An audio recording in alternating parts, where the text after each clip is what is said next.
Baby Don't Shoot, a gay love story inspired by Luigi Mangione. Written by Sally Strait, narrated by Gray Trainer. Copyright 2025. To support this podcast, give it 5 stars and leave a review wherever you listen to podcasts. Listener discretion is advised. Chapter 11.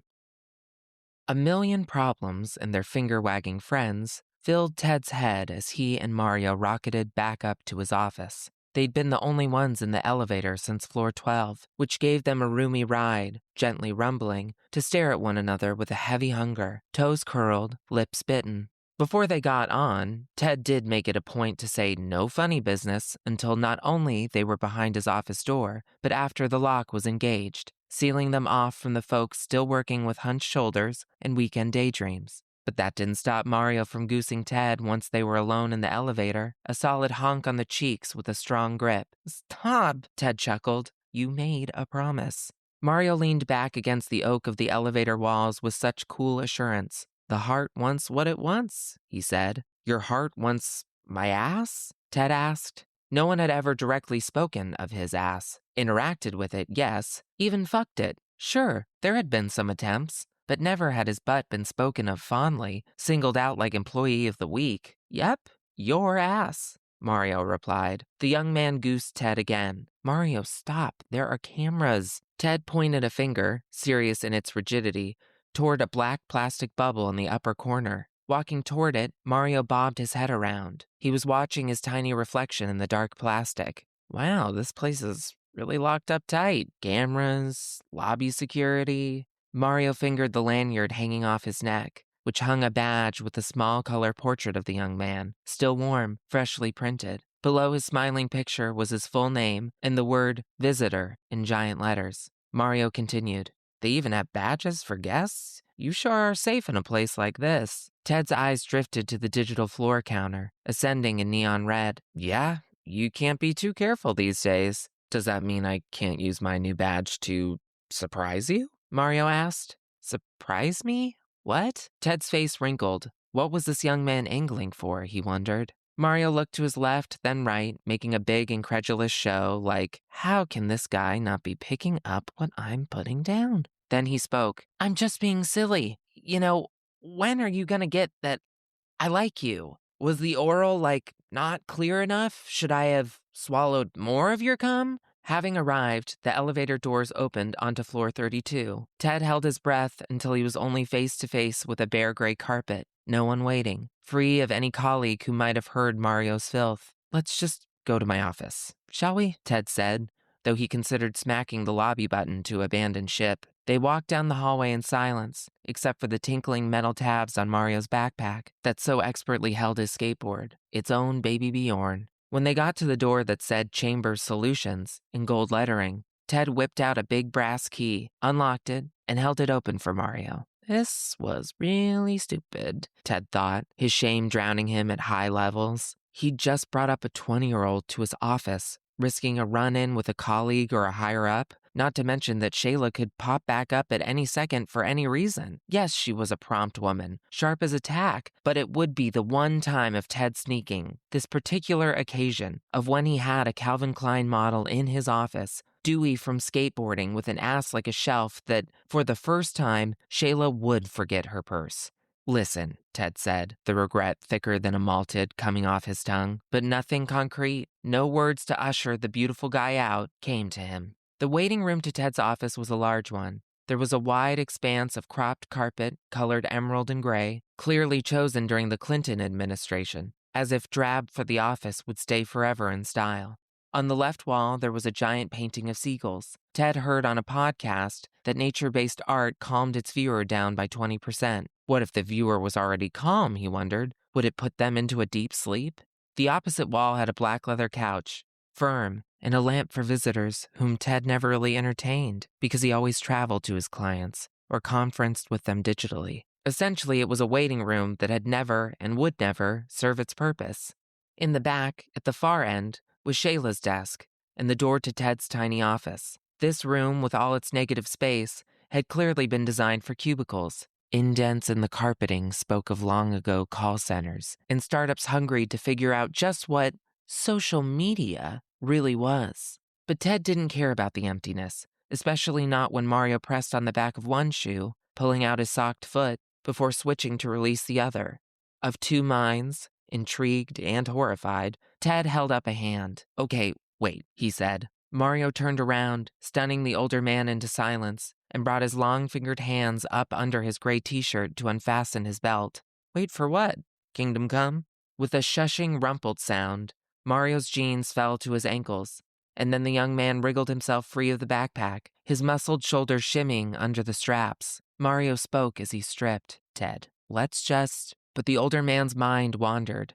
Ted didn't want to stare at Mario's plaid boxers, red with stripes of black and gold. He wanted to not care, wanted this young skater dude to leave and make life easy, which wouldn't make life better, but life would certainly be easy, simpler. If Mario sprang into the clothes he was so casually taking off and left down the elevator, then that meant an immediate clean end. No later rejection for Ted to struggle through and accept, no possibly messing up the older man's life professionally, and no more getting involved with someone who could only provide one thing. Even though that thing was like a path to heaven, loaded with birdsong and gentle caressing. The shirt flew over Mario's head, pulling at those beautiful curls before letting them drop, bouncing in sweet freedom. And then, once the young man completed that ever-awkward jig to free himself completely from his pants, there was Mario, nearly naked, in Ted's office. The older man raised, then lowered his contesting hand. Mario continued, "Let's just do this, dude. I wanna fuck you. You wanna fuck me. What's the problem?" And in that moment, Ted's hang-ups disappeared. And, as if magnetized, he ran up to Mario, sweeping up the younger man in his arms, not because he wanted to, but because he needed to.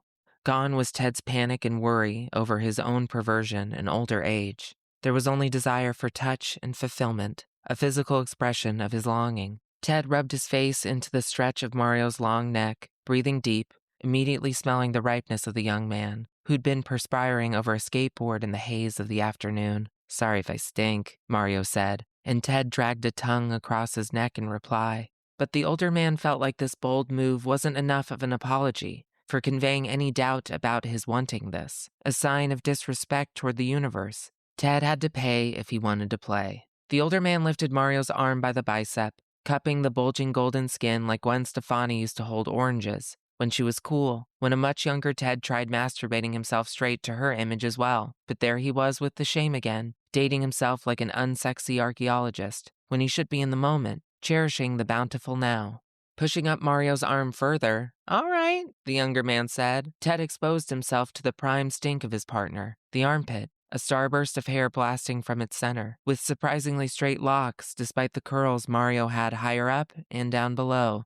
The odor emanating from the space, the skin lighter than its surrounding parts, smelled of cedar and a muted sourness, like that of a neglected wet attic. But Ted saw beads of sweat hanging among the armpit hair and suddenly found himself quite thirsty. "Drink of me," the skin, Mario's whole body, seemed to say, and Ted went in, tongue first, lapping at the salt of the young man like it was seasoned hot meat, because, in its own way, it was. Mario let out a chirping giggle. "Man, that tickles." The swaying and overlapping feel of the armpit hair across Ted's tongue reminded him of seagrass moving in the ocean's current, lolling with the motion of an unforeseen force. The image made Ted want to take Mario back to the beach, so they could explore tide pools together, taking breaks to stand and stare out at the breadth of the Pacific, dreaming about where it could take them. Ted stopped, moved by the power of such a daydream of him and Mario, spending time together outside the confines of a sexual entanglement. His desire to push this toward companionship was too real, too scary, a silly want to never be realized, like comfortably eating barbecue in white cashmere. But they were understandable, these dreams, but also quite soapy, beyond what was true, what was actually being offered directly to Ted. The older man pulled himself out of Mario's armpit. "Let's, go to the couch." Stealing a smooch, the younger man replied, "Sure thing." And mashed together, they danced a dance of caresses and kisses, making their way to the black leather seating that only Ted and Shayla had ever sat on, once, the day the couch arrived, testing out how it felt. "It's comfy," they had both nodded in agreement, and thankfully the couch still was, because Mario sort of threw Ted and his tender back onto it. "Oof," Ted groaned, The landing was tough, but it could have been a lot worse, especially compared to the occasional shooting back pains he got from simply bending over too fast. This surprise landing created only a soft pull in the wrong spot. Fuck, my bad. Are you okay? Mario placed a hand on Ted's shoulder, keeping his touch light, but the older man just wanted to ignore what had happened and press on. Totally fine. I just don't have the best back. Ted stood up, making sure to quietly exhale instead of full out groan in front of physical excellence. Why don't you sit? Mario threw himself into the couch, a casual projectile, in such an unbothered way that Ted hadn't achieved himself since Battlestar Galactica was on the air. Is this where you want me? Mario said, spreading out his gorgeous thighs, where a fading tan line, stamped by board shorts, cut across. This was where he wanted the young man, though Ted also wanted to pose Mario, have him cradle his head in his hands, placing his muscled arms on display, revealing the armpit that Ted had saturated, and the other that was begging for a lashing of its own. But, actually feeling himself in the moment, with Mario, Ted decided to ask for what he wanted. Would you mind, putting your hands behind your head? Mischief colored Mario's smile. What'll you give me? Whatever you want, Ted said until Mario nodded in deep consideration. Within reason. Okay, I'll do your pose. But you gotta strip down, Mario said. Agreed, Ted said, shaking off his sports coat. Whoa, Mario's hands went up, but not behind his head. They were telling Ted to hold his horses. Nah, Mario said. Not like that. I want slow. I want a show. Ted's demeanor drifted into pre-embarrassment and perplexity while Mario peeled himself off the couch, quickly returning with his phone. Then there was music, the kind Ted would never play at home, but the kind he would hear in grocery stores and badly decorated big box chains. The male singer's voice a nasal honk, and the chorus repeated more times than a con artist said your name back to you. You never whisper anymore. You never whisper anymore. The pinched revulsion on Ted's face would have lingered if Mario hadn't walked back to the couch butt naked, those plaid boxers gone, and gladly forgotten, with this new bouncing view of Mario's backside, a pair of succulent orbs, taking their turn perking upward with each switching step. If Ted ever had to vote on which part of the young man should be donated to science for research, it would be that ass. How could something be so weighted, yet so buoyant? How could hair so fine sprout across skin so shiny and sleek? How could dimples know to curve themselves into this fine marble? Perfect pockets for gripping when one is holding this ass, speaking to it only about the good things in life, making sure it never knows a minute of pain or fear. How could, and how grand, with an ass like that? The butt disappeared when Mario plopped himself back on the couch, but then there was the cock, twisted over the balls, a resting fox with only a fraction of the fur. But soon, the dick began to move, straightening itself, revealing the head from under the thin, membranous foreskin, the candy bar bursting forth from its wrapper. Ted's mouth watered like he was chewing cinnamon gum.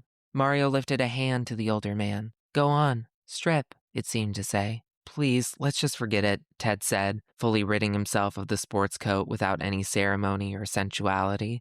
No, you want me to pose? Fine, sure, but you gotta earn it, Mario said. Ted thought about asking for a song of his own choosing, but he didn't want to embarrass himself with the music he might pick, some light jazz or the slinky adult contemporary of Sade, and he figured he couldn't make all the demands, even though the song being shouted out of Mario's phone sounded like a cat stomping across an electric guitar. Bring back your soft, and I promise the hard. We've all gotta fight for such little reward. As Ted's knees bounced, completely out of sync with the noisy drivel, he actively tried to leave the present moment, making a note to never again go along with something like this, or at least, next time demand control of the music. Perhaps introduce Mario to Chris Isaak or Billy Idol if he was feeling emboldened. But Ted continued to try, kind of shaking his shoulders, keeping his knees bouncy, while he unbuttoned his white dress shirt. And, all things rhythmless considered, Mario seemed to like the show. His dick hard, leaning to the left, growing to full power, the young man chuckled, an amused chuckle, his bare chest contracting in between taut rises and falls. Attempting to free himself, to stop, Ted began slowing his movements, looking away, now fully embarrassed. No, keep going. Mario put his hands behind his head, giving Ted that full, confident pose of masculine grace. And in order to behold such loveliness, to focus, aside from any embarrassment, the older man really had to stop. Hey, no intermission, Mario said.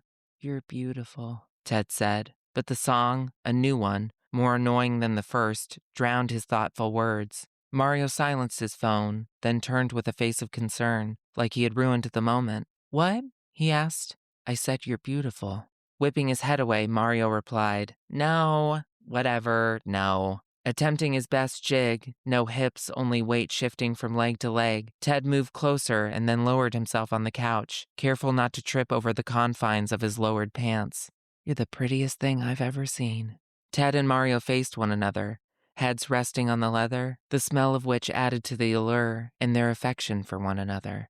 As he used his socked feet, sheer black, to wrangle his lower half out of his crumpled dress pants, Ted stared down at Mario's dick, his own still hidden away by a pair of white boxers.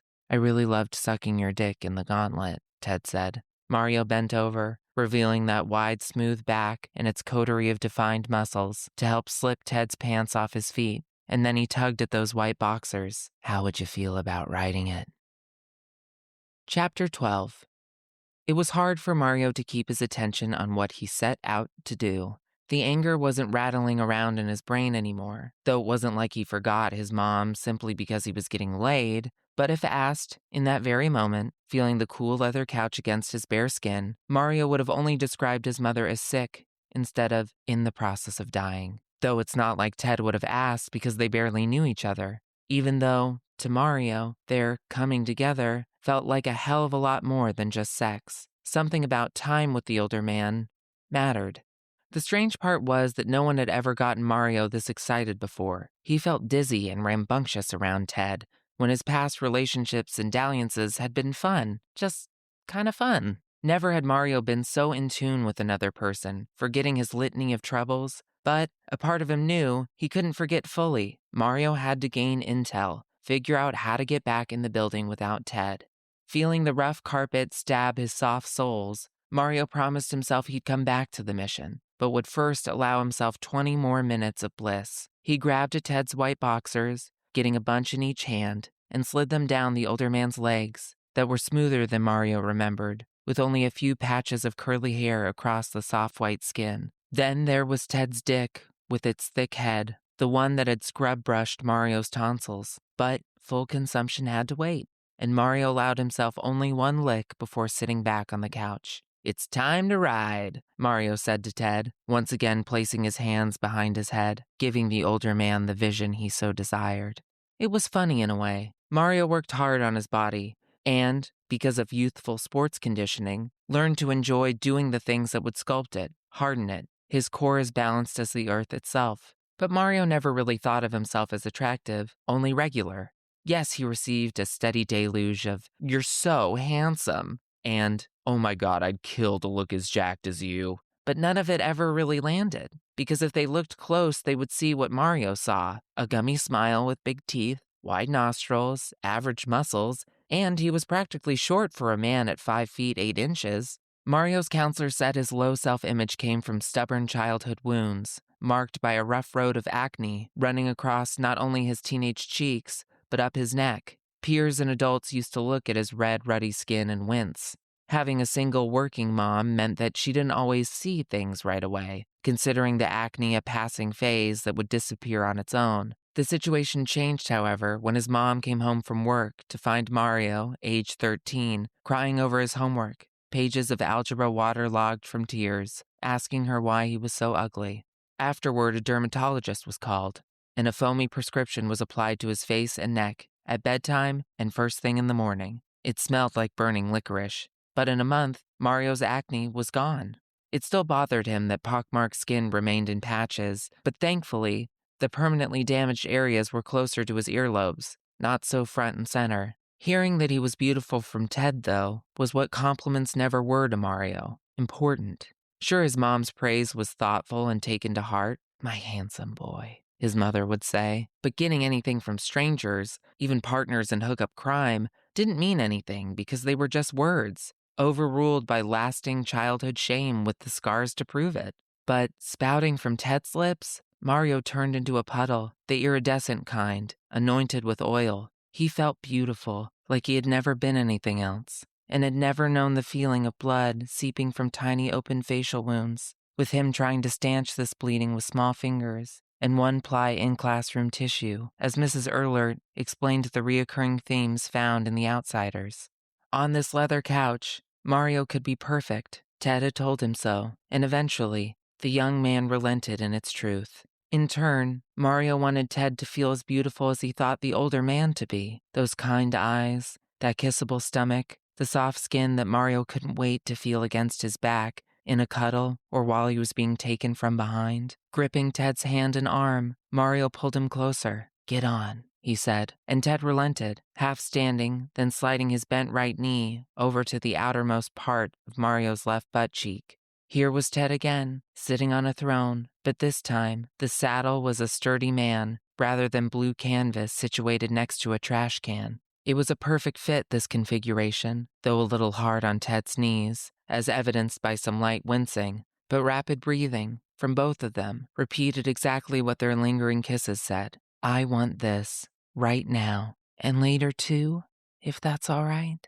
But it wasn't later. It was all on the couch, with Mario running his hands up and down Ted's back while his tongue explored the older man's mouth. Ted had clearly had a pickle for lunch, and that briny taste, for whatever reason, made Mario's dick rigid, standing tall, dripping pre-cum, as it stood guard against the two hocks of Ted's bare butt.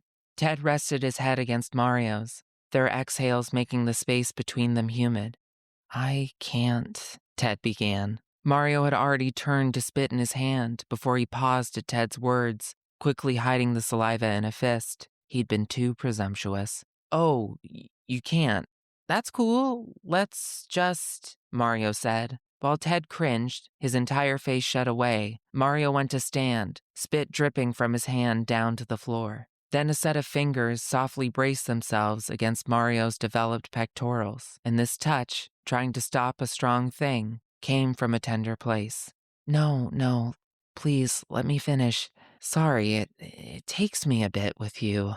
There was Ted's honesty again. "What I meant to say is that I can't believe this is happening again." "Oh," the young man thought, and settled back into the couch, enjoying the warm body pressing into his pelvis and into his sides. Mario spit into his hand again, feeling the weight of Ted's stare. The older man was clearly ready. He just needed to be guided. "Just try to believe," Mario said as he applied the saliva, new and old, to his dick. The younger man enjoyed the rigidity of himself, the electricity in his cock sparking at the chance to be so close to Ted's hole. "Do you want to scoot onto it?" the young man asked. He didn't want to age Ted, but Mario was pretty sure the older man and his bad back could at least handle some fraudage. Skin against skin, no penetration, knocking at the back door without full entry. Ted nodded as he wriggled forward onto Mario's penis. The young man loved the heat coming from the older man's depths, a warm, hairy hug from two halves squeezing Mario's shaft. They both sucked in air at the sparkly feelings and levitated to a heady, buzzy place with just one beginning motion. "Oh, yeah," Mario said, running his hands across Ted's chest, drawing circles around the older man's pink nipples. He loved Ted's bigness, enjoyed this swell of a man, sturdy, a man who could make him feel cared for with just one enveloping hug. It's what Mario liked about being with men, feeling that sense of smallness around them, with added security, however asinine that feeling was. What could Ted save him from that Mario couldn't do on his very own? Maybe it was just a matter of optics, but still, Mario loved the illusion, rubbing his face into Ted's belly, skin pulling skin, with tickling little hairs along the way. Ted dragged his ass along the young man's cock once more, and Mario groaned into Ted's tummy. This tango wouldn't be a marathon. Mario kissed his way up Ted's hairy left arm, the blue veins bulging as the older man braced himself against the couch, and the younger man ran his large muscled hands along Ted's back, careful to go easy on the tender lower half. "Kiss me," Mario said, and there was Ted's tongue, deep in Mario's mouth, angling for something the young man hoped he would never find. Mario wanted it to go deeper, scoop everything from his gut and his mind that didn't belong there, the bad stuff and the angry parts that told Mario that the awful things in his life would never end unless he did something terrible. Mario wanted what no fuck buddy, relationship, or even true love could ever really do. Take the pain away, fully, now and forever. Once Ted continued rocking his ass over Mario's thighs and dick, the young man asked the most pertinent question, "Where do you want to come?" From the red blooming in Ted's face, it was clear he was ready, his dick having been stroked by both of them. And if Ted was ready, Mario was too. They had that synchronicity of passion. "On that face," Ted answered, like speaking a delicate decree he both wanted and regretted. But Mario was fine with the request, giving Ted's thighs double slaps. Up, up. Ted rose, on his knees, somewhat confused, and, going under the older man, Mario slipped most of himself off the couch, positioning his face right in front of the cannon, a man who understood his fate. "Oh, fuck," Ted said, swaddled and wrapped in the throes of release, causing his jerking hand to go limp. But Mario saw opportunity and took up the post, pulling further on that veiny muscled thing until Ted's groans rose and rose and his body rocked. When the first rope of cum shot out, bursting from Ted's innermost parts, it hit Mario's chin. The second flew up to his hair, the third across his nostrils, threatening, but only in jest, to go up his nose. The fourth over an eyelash and an eyebrow, the eye itself safe. It was both physically and sexually very hot. Mario had never been partial to facials, but it literally warmed him to be covered in Ted. And, looking up at the older man, eyelids softly shut and mouth agape, a moment of spiritual reprieve, it occurred to Mario that he could love a man like this, one who acted jumpy because he had his wits about him, one who looked like a sexy, seasoned dad, if not Mario's then someone else's, the kind of man who's reached that age where he could drive at night, but preferred not to. It was the overall sturdiness, the dependability of Ted that was so appealing. From Mario's vantage point, Ted's head, already tipped back, began to lean further, and, still covered in cum, Mario knew what was happening and acted fast. The young man slipped out from under Ted's legs completely, turning around while also springing up, and caught the falling older man in his arms, rippling with solid muscle. "Whoa," a foggy Ted said before righting himself. Mario took one forearm across his saturated face, then did the same with the other. "You all right?" Yeah, I'm fine. It's just, wow." Ted's voice had a dreamy quality. Mario's voice sometimes got that way in deep concentration. "You're stuck in the clouds, my love," his mother would say. Ted continued, "Sorry, just, wow." The older man lowered himself back on the couch, then kicked his legs out, relaxed, until shock came over his face, clearly worried about the hard young dick in front of him. "Oh my gosh, but what about you? You still need to..." Mario swatted Ted's fears away. "It's cool, don't worry." Ted interjected, "I'm not worried, but I am demanding that you come over here." Ted patted the couch, and on my, face. "You don't have to," Mario replied. "Mario, I want to," Ted said. The young man smiled at witnessing both a flustered Ted and this new dominant one. "Don't do me any favors," Mario chuckled. "Believe me, the favor is all mine," Ted said, and leaned forward and double-slapped Mario's thigh, as if to say, "Come, come." The couch squeaked its leather cry as Ted leaned back and Mario saddled up to the older man, their initial couch positions now reversed. Ted looked up, and Mario stared down, both of them with yearning in their eyes. "I want to give this daddy everything. I want to drown in you, Mario." The skin around Mario's penis bunched, then settled, faster and faster in the young man's hands. His back arched, and a whimper stayed lodged in his throat, right where his Adam's apple bulged, a golden egg descending the throat of a prized python. "Do it," Ted cried, ushering what was eventual and inevitable, and so craved by everyone in the room. Mario released a full cry, wrenching his head to the left as if slapped, and from his penis came only a single marble drop, which Ted understood to be his only helping, and caught it right on the cheek, his version of an iconic beauty mark. But then Mario's raised expression of release and delight inverted, becoming a demeanor so sunken and destroyed. The younger man began to weep, and he too lost his balance. But Mario leaned forward during his loss of control, crumpling on top of Ted. Mario couldn't believe he was crying when he'd been so elated, cherishing this time with Ted like late afternoon ice cream on a summer's day in triple digits. Hey, what's wrong? Ted said, rubbing Mario's bicep with one hand, then wiping the droplet of cum off his cheek with the other. Mario leaned back, composed enough to hold himself up, but still minutes away from dry eyes, his tears racing down the bridge of his nose, jumping from the tip, landing on Ted's belly. It's just everything. It's everything. It won't stop, Mario said. Hey, you're okay, Ted said. What won't stop? Looking upward, hoping for an answer on the ceiling, the solution scrawled by a knowing office worker from a long ago dissolved company, Mario tried to sum it up. My life, I just can't do it. I can't do this anymore. After 5 minutes of bawling and Ted holding him in his arms, running his fingers along the young man's heaving spine, Mario took 2 deep, shuddering breaths and said what no one wanted to ever use their voice to say. My mom, she's dying. That was Baby Don't Shoot, a gay love story inspired by Luigi Mangione. Did you enjoy yourself? Good. Then join us next Wednesday for the next installment. Consider supporting the author at buymeacoffee.com/Sally Straight. That's buymeacoffee.com/Sally Straight. SALLYSTRAIT.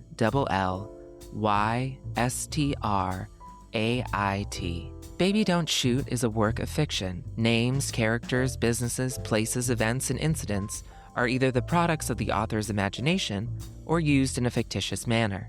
Any resemblance to actual persons living or dead or actual events is purely coincidental. No generative artificial intelligence was used in the writing of this work.